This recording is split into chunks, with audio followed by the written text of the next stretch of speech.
Alors, on va y aller. On va y aller. Bon, ben, écoutez, dans notre communauté, quand même, il y a des couples, afro qui se forment, des couples. Là, on voit LeBron James avec sa chérie, Harry Roselmack, euh, Victoria, Will Smith, Gabriel Union, Denzel Washington, Lilian Thuram, euh, Jerry Rawlings, Spike Lee, Drogba, Eto'o, enfin toutes nos stars et tout, Idriss Elba, enfin chacun avec sa chacune, chacun avec sa chacune et tout. Donc c'est possible aussi de créer l'amour dans notre communauté. Comment c'est possible? Bon, certains psychiatres se sont penchés dessus parce que c'est quand même la plus grande force. Il y a ça et il y a la détermination, il y a l'afrocentricité, mais ça part aussi de là, ça part de ces choix. Donc, et comment faire alors? Parce que certains se plaignent, bon. Il vaut mieux s'accrocher plutôt que se plaindre, il faut se battre, quoi. Il faut se battre et tout, et trouver des solutions. Donc, voilà, c'est quand même une belle image. Ce sont de belles images. Ces personnes avec le choix, elles vivent dans des environnements, bien sûr, euh, eurocentrés, on va dire, mais elles réussissent quand même à trouver le fil, à garder le cap, à honorer les ancêtres, à honorer les siens. Donc ça, c'est très important. Euh, donc, bah, qu'est-ce qui se passe en fait? Le truc, c'est que bah, dans l'étude que j'ai faite, je me suis rendu compte que bah, quand on est dans un stress post-traumatique, on n'a pas beaucoup de visibilité en fait par rapport à la réalité. Donc, on ne peut pas assumer certains choix de manière consciente en fait parce qu'on est inconscient.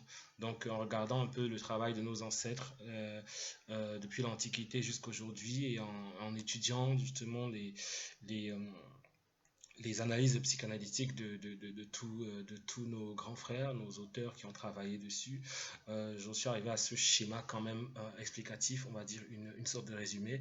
Lorsqu'on est dans la partie rouge en dessous, la partie rouge en dessous, c'est vraiment bah, on a très peu de chances de faire un bon choix. Si ce n'est peut-être par hasard, par chance. Là, on joue à la loterie. Parce que on a la honte, on a la culpabilité, on a l'apathie, on a les plaintes, on a la peur, on a le désir, hein, le désir.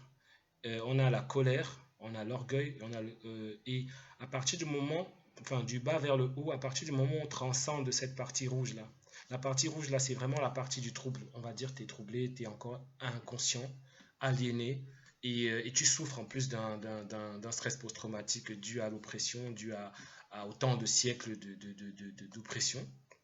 Donc, c'est la souffrance en fait. C'est la zone de doute. Ensuite, on monte petit à petit vers une zone de doute parce qu'on commence à avoir des nouvelles, de nouvelles informations. On lit, on apprend et puis on entre dans une période de remise en question, de réfléchir par soi-même, devenir vraiment critique. Mais ces nouvelles réalités s'opposent à des réalités qui étaient déjà ancrées dans notre subconscient, dans notre histoire. Donc, c'est la phase qu'on appelle la phase de dissonance cognitive. Donc, ce qu'on croyait vrai n'est pas vrai en fait et n'est qu'une illusion. Donc, il y en a qui vivent dans l'illusion toute leur vie, hein, qui se rendent jamais compte qui traversent jamais la ligne jaune interrompue que vous voyez là. Donc, quand tu atteins un certain degré de conscience, tu traverses la ligne jaune interrompue. Donc, tu deviens un neutre. Neutre, neutre parce que bah, maintenant tu peux commencer, tu as le choix entre balancer à gauche ou balancer à droite. On va dire balancer du côté de l'aliénation ou du côté de l'éveil. Donc il faut de la volonté, il faut accepter la réalité telle qu'elle est. Parce que parfois on fait aussi un déni, on se dit non, ça peut pas être comme ça. Non, ils peuvent pas être si mauvais. Non, mais il a pas fait pareil, il a pas fait exprès, il rigole, il plaisante. Non, il plaisante pas. Il est en train de te buter depuis des siècles. Et ça continue donc et sous tes yeux.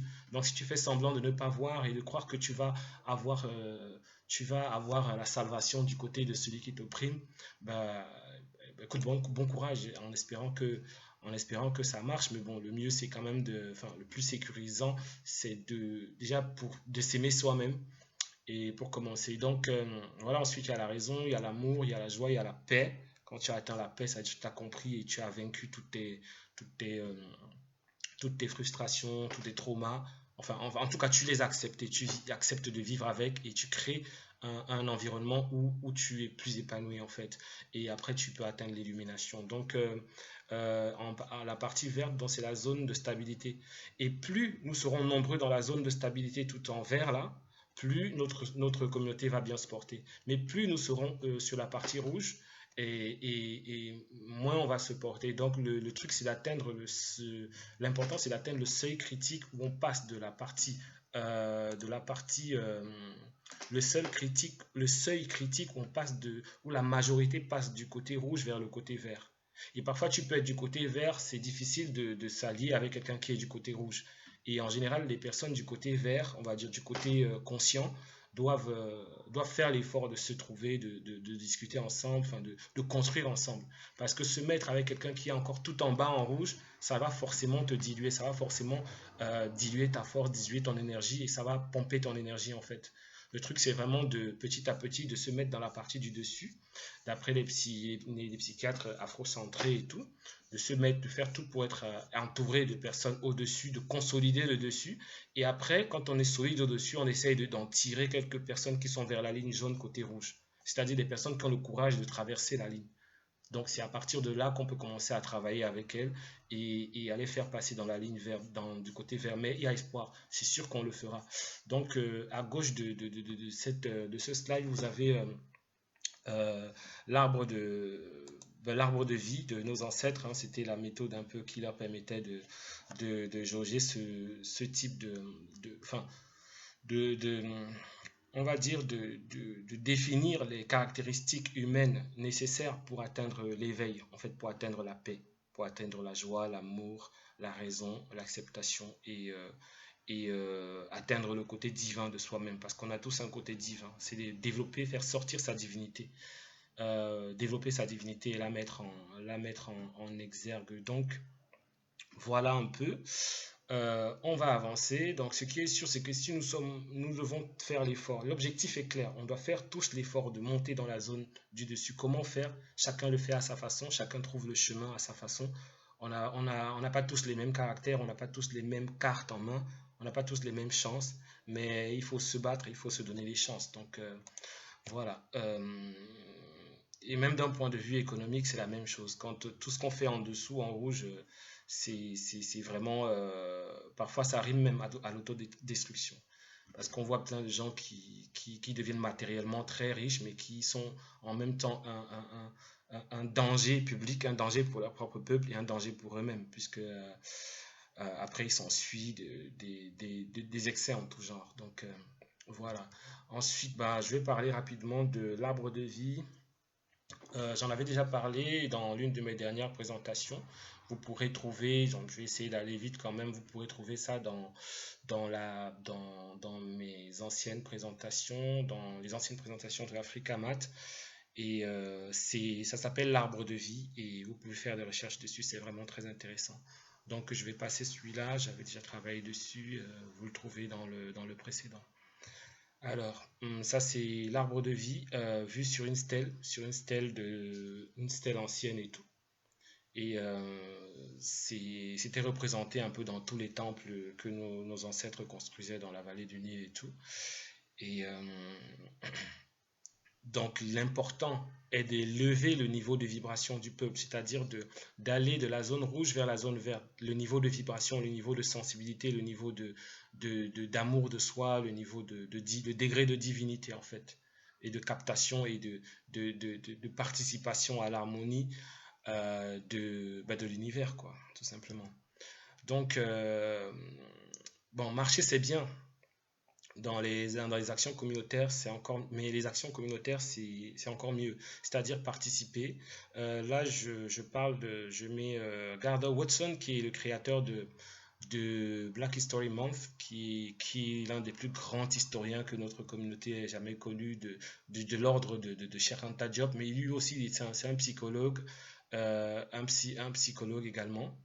Donc anthropologue, enfin il a tout fait pour élever sa communauté. Il dit, nous avons besoin de travailleurs, pas de leaders. Ces travailleurs vont résoudre les problèmes dont les leaders ont parlé.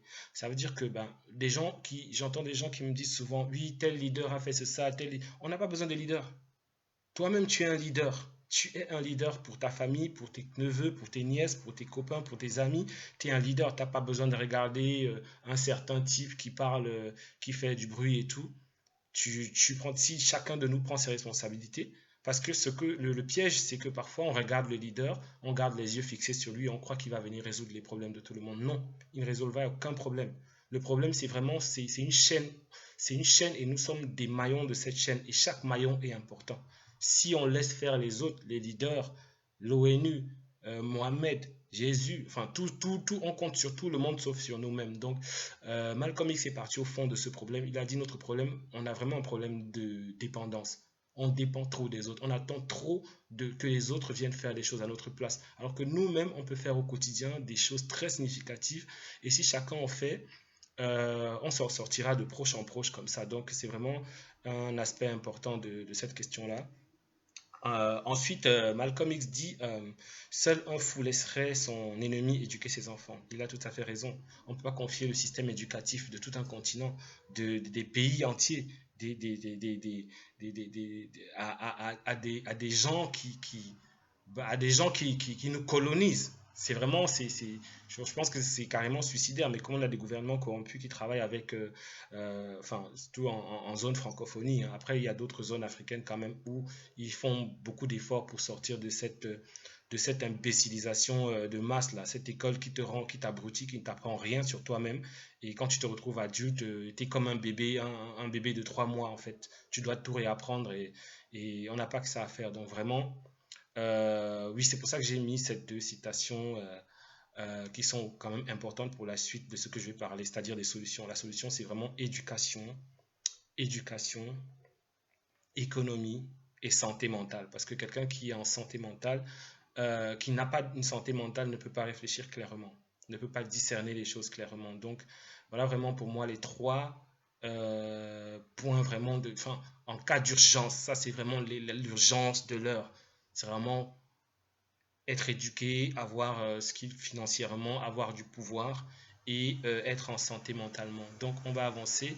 Ici, ce sont des écoles afrocentrées dans le monde. Ce sont des écoles afro-centrées un peu sur toutes les sphères afro on va dire, de la planète, hein. On a Afrocentric School à Toronto, parce que les gens ont déjà trouvé des solutions. On a l'Institut Akoben aux États-Unis, dirigé par Mwalimu Baruti. On a les USA, on a Jelima à Paris, une association avec laquelle Africamat coopère. Et bah, c'est moi là avec mes enfants sur la photo. On a au Brésil, à Bahia au Brésil aussi, il y a des écoles afrocentrées. En Afrique du Sud. Et ça, c'est la nouvelle tendance en fait. On a Jean-Philippe Omotunde qui est quand même l'un des initiateurs avec Etile Taotep et Djeuti Bianc, que je remercie en passant, qui nous ont vraiment appris beaucoup de choses. Et on a à Stanford aussi en Angleterre. Donc, il y a des choses qui se passent. Il y a des choses qui se passent. Des gens commencent à comprendre que oui, il faut que nos enfants soient en pleine possession de leur faculté mentale et en pleine possession de leur histoire pour développer cette confiance en soi qui va permettre justement de prendre des initiatives et de changer les choses. C'est très important. Éducation, éducation, éducation. Ne pas arrêter de se disperser à l'extérieur. Donc là, j'ai l'équipe Jelima juste au-dessus de Jelima Paris. J'ai toute l'équipe dont la présidente, c'est Diara, à qui je passe un coucou actuellement. Donc voilà, coucou à toute l'équipe également. Voilà, affirmation de l'Institut Akoben. Akoben, c'est un institut dirigé par, enfin, créé, fondé par Mwalimu Baruti, que vous voyez là sur votre droite, en haut avec sa femme, en bas tout seul dans son bureau. Donc l'affirmation de son école, en fait, c'est-à-dire quand les étudiants arrivent le matin, on dit je suis un Africain en formation, je suis un Africain, un étudiant africain, j'embrasse la culture africaine et ses valeurs. Je rejette la culture coloniale. J'embrasse les principes de la Ma'at, vérité, justice, ordre, équilibre, harmonie, rectitude et réciprocité.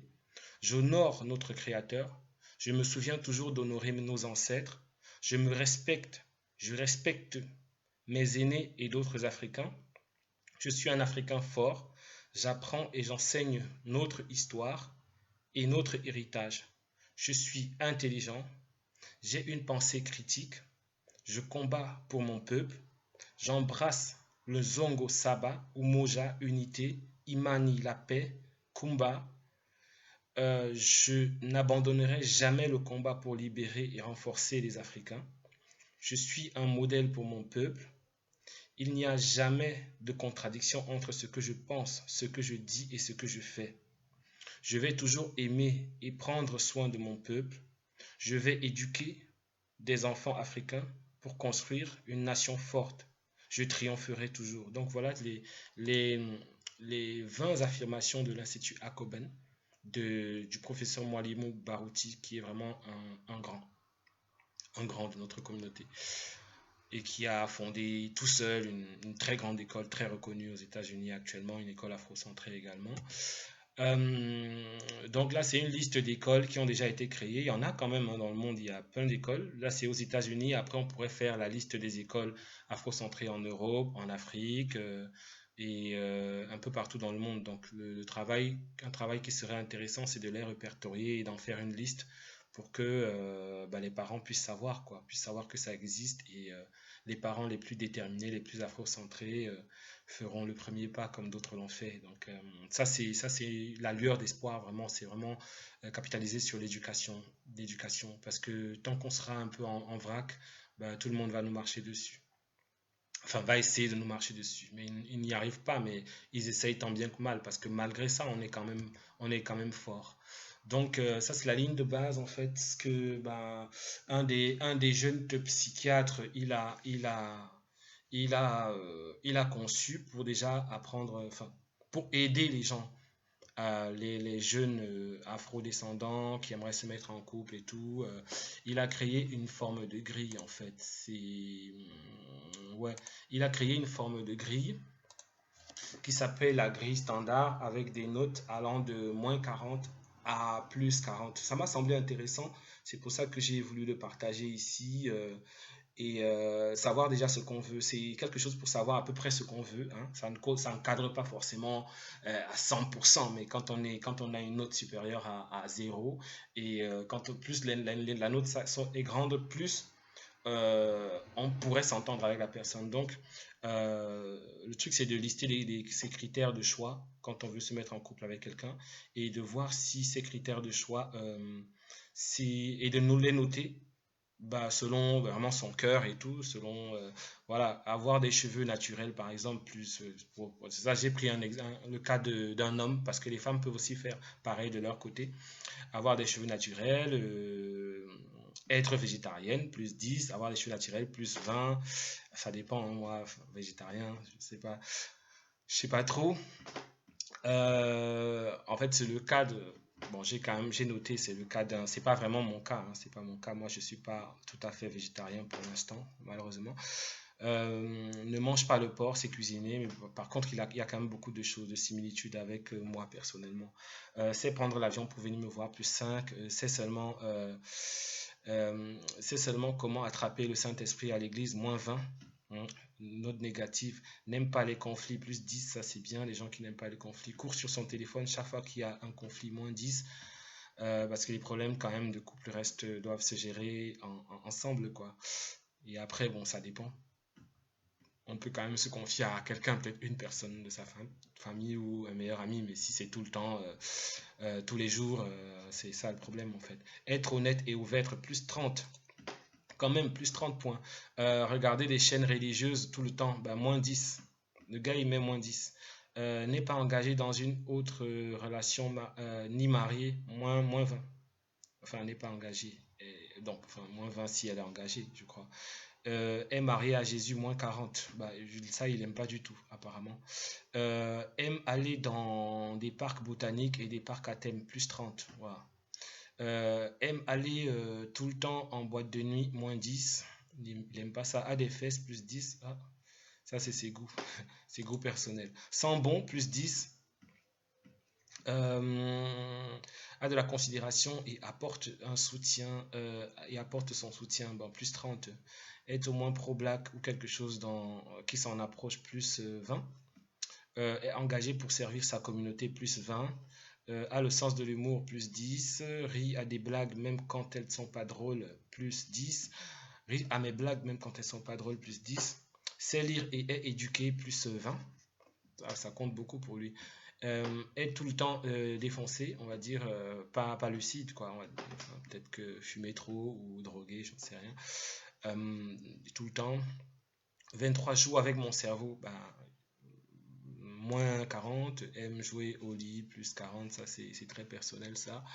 Euh, pense que les réparations ne concernent que les voitures, moins 10. Parce qu'il y a quand même un autre type de réparation.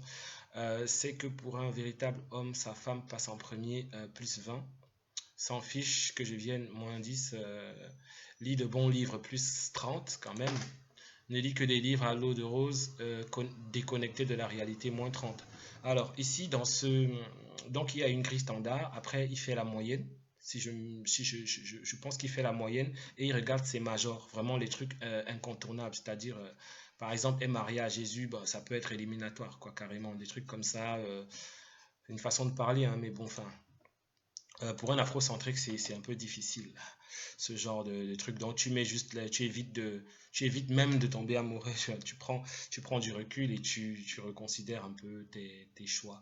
Donc, voilà, j'ai pensé quand même intéressant de partager ce genre de choses pour permettre aux gens un peu de mieux voir par rapport à eux, par rapport à leur propre vie, la manière sur quoi s'appuyer, parce qu'il y a des choix fondés sur le désir, mais il y a aussi la raison. Il n'y a pas que bah, je peux désirer un fou. Si je désire un fou, bah, je vais devenir fou moi-même parce que la folie est contagieuse. Donc, il faut voir, il faut voir. Voilà, on va avancer quand même. Peur de l'échec, corrélation clinique. Euh, le problème avec la peur de l'échec, c'est que quand le danger est passé, on continue à avoir peur. On ne stoppe pas l'anxiété, mais on peut la contenir. L'anxiété ne se stoppe pas, mais ça peut se contenir.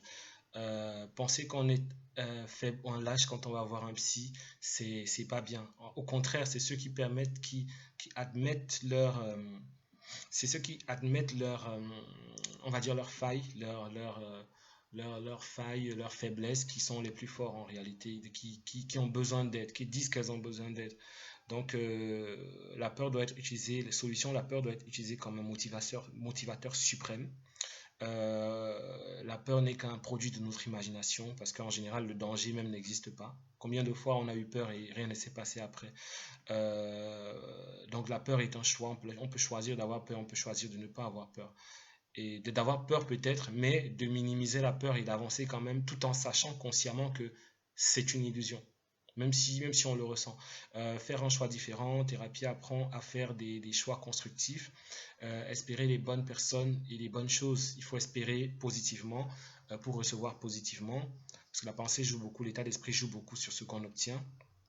Ne jamais refuser l'aide lorsqu'on en a besoin, l'aide psychique, l'aide humaine, même juste l'amour, l'affection, il faut pas le refuser en fait. Mauvaise décision, bon, socialisation, mauvaise décision, anxiété. L'anxiété provoque l'indécision. Bon, c'est la boucle de la peur, hein. Plus tu as peur, moins tu agis, moins tu agis, moins tu es compétent. Moins tu es compétent, moins tu es prêt, moins tu es prêt, plus tu as peur, moins tu agis, ainsi de suite. Et on devient cette boucle nous rend de plus en plus médiocres au fur et à mesure. Donc le truc, c'est vraiment d'essayer de tenter sa chance, de prendre son bouclier et de foncer dans le feu, quoi. En gardant la tête froide et les idées claires. Donc, bon, sortir des mauvais systèmes de croyances, d'une imagerie négative, imaginer le positif, s'imaginer réussir. Dans cette analyse psychanalytique, il cite le roi Pelé, le footballeur, qui disait son secret pour garder le mental de champion. Lui, 15 minutes, enfin une heure avant chaque match, il prenait 15 minutes de méditation où il s'imaginait gagner le match. Il s'imaginait marquer des buts. Donc, il y avait une sorte il prenait un peu, c'était un processus de prise de contrôle de son processus de pensée, en fait. Il prenait son processus de pensée en main et il essayait de le rendre positif, de lui mettre un climat positif un climat de vainqueur en fait. Et c'est ça qui lui permettait justement pendant le match de briller, c'est parce que, et chaque champion, tous les champions on appelle ça un jeu mental en fait. Teddy Riner, pareil, il a un jeu mental avant d'aller sur le ring et tout. Il a un moment où il est calme, où il reprogramme son jeu mental. Et ça, on peut le faire pour plein de choses, pour l'entrepreneuriat, pour une réunion, pour plein de choses dans sa vie, quoi. Euh, donc, savoir qu'on a plus de valeur que ça, euh, faire le choix difficile d'être soi-même, oui, parce que écouter son instinct, c'est parfois déroutant, mais il faut le faire, quoi. Éviter l'auto-sabotage, parler mal de soi, dénigrer sa communauté par exemple, dire oh c'est toujours mauvais, bah, tu n'auras que du mauvais. Mais si tu vois aussi du bien, tu auras du bien dans notre communauté parce qu'il y a il y a des personnes en or. Moi j'en connais plein de personnes en or. J'ai même pas besoin de sortir de ma communauté. C'est une communauté géniale quoi. Et c'est une chance pour moi personnellement. Anticipation des dangers imaginaires. Faut pas anticiper le danger n'est qu'imaginaire. Le danger peut être réel, mais la peur est un choix. Euh, voilà. Et puis la solution, c'est penser, sentir et faire. Il faut que ce qu'on pense, ce qu'on sent et ce qu'on fait soit en accord. Avoir des affirmations positives, hum, concentrer sur ce que l'on veut être, cultiver de riches habitudes, donc les habitudes de la lecture, l'étude, la curiosité intellectuelle. Euh, le danger est une circonstance réelle, mais la peur est toujours imaginaire et un choix que nous devons éviter à tout prix. Sentir la peur et agir quand même, ça c'est vraiment l'étoffe du héros, quoi, on va dire. Et c'est ce qu'il en sort dans ce travail. Ensuite, je suis pas loin de la fin de cette présentation. Je ne suis pas loin de la fin. Alors, là, je présente les jeux d'éveil, toujours conseillés par tous ces psychologues, tous ces psychiatres. En famille, il faut développer euh, pour mieux connaître aussi, les jeux permettent de mieux connaître ses enfants, de mieux connaître ses partenaires, de savoir comment ils réagissent dans telle situation, de mieux les connaître et de savoir mieux les gérer en fait. Donc le jeu, c'est pas anodin, c'est pas que pour s'amuser, c'est vraiment un outil social. On a toujours joué dans l'histoire et tous nos ancêtres, hein, contrairement à ce qu'on dit, les jeux d'échecs se jouaient déjà dans l'Égypte antique. Ça permet de garder l'éveil tout en réfléchissant de manière stratégique en fait et de passer de bons moments en famille. Donc il y a des jeux de cartes comme le bridge, comme le poker qui permettent vraiment de savoir, de déceler le caractère et la personnalité de quelqu'un et aussi de réfléchir, de développer ses pensées stratégiques parce que sur chaque coup qu'on fait dans le jeu d'échecs, là c'est au Nigeria, à droite là, c'est un tournoi d'échecs organisé par des professeurs d'école pour des enfants et il y en a beaucoup comme ça en Afrique. Et le truc c'est que et Mwanimou Barouti aussi en fait beaucoup dans ses écoles, dans son école à Koben. Donc le truc c'est ben oui de s'y mettre, de se mettre au jeu de société pour développer cet instinct, on va dire, stratégique chez les enfants. Et il y a beaucoup de choses qu'on apprend dans la gestion des ressources, par exemple, de ce qu'on a, des pions qu'on a, de l'espace qu'on occupe et du temps. Le temps, parce que le temps joue beaucoup au jeu d'échecs. Donc, comme le temps joue dans la vie, chaque décision, chaque geste que tu fais a des répercussions. Et apprendre ça aux enfants, c'est important. Ça leur permet de mieux réfléchir avant de faire des choix, avant de prendre des décisions. Et voilà, moi je conseille aux familles de s'y mettre. Moi personnellement, je joue beaucoup au jeu d'échecs et je suis prêt à former les gens dessus en fait, sur les jeux d'échecs, de dames. Voilà. Ensuite, je remercie tous les professeurs qui m'ont aidé à faire ce travail. Donc, les travaux sur lesquels je me suis appuyé sont ceux de Kamau Kambon, Marimba Ani, Mwalimu Baruti, Guiwa Chongo sur l'aliénation coloniale, sur la colonisation de l'esprit, la décolonisation de l'esprit. Jérôme Hanley qui a beaucoup travaillé sur les stress post-traumatiques, qui n'est plus de ce monde, Frances Cress-Welsing également.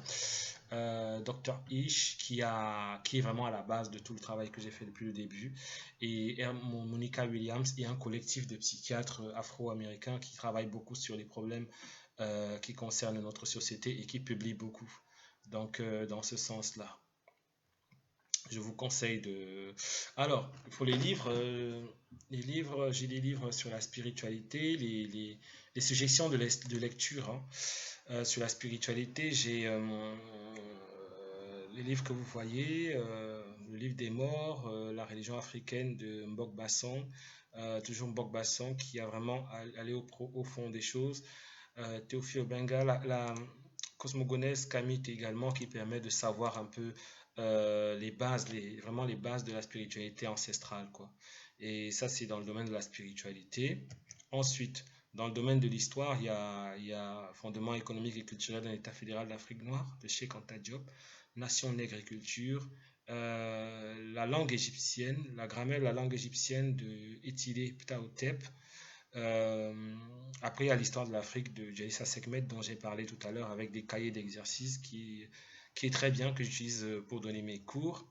Après, en afro-té, oui, voilà, enfin, ouais, après, il y a d'autres livres sur les réparations également. Il y a un livre qui est sorti récemment aussi qui parle des réparations, qui est aussi très intéressant. Bokbasson, le savoir africain, tout ça, ça fait toujours partie de la spiritualité. Et la psychologie également. Ça,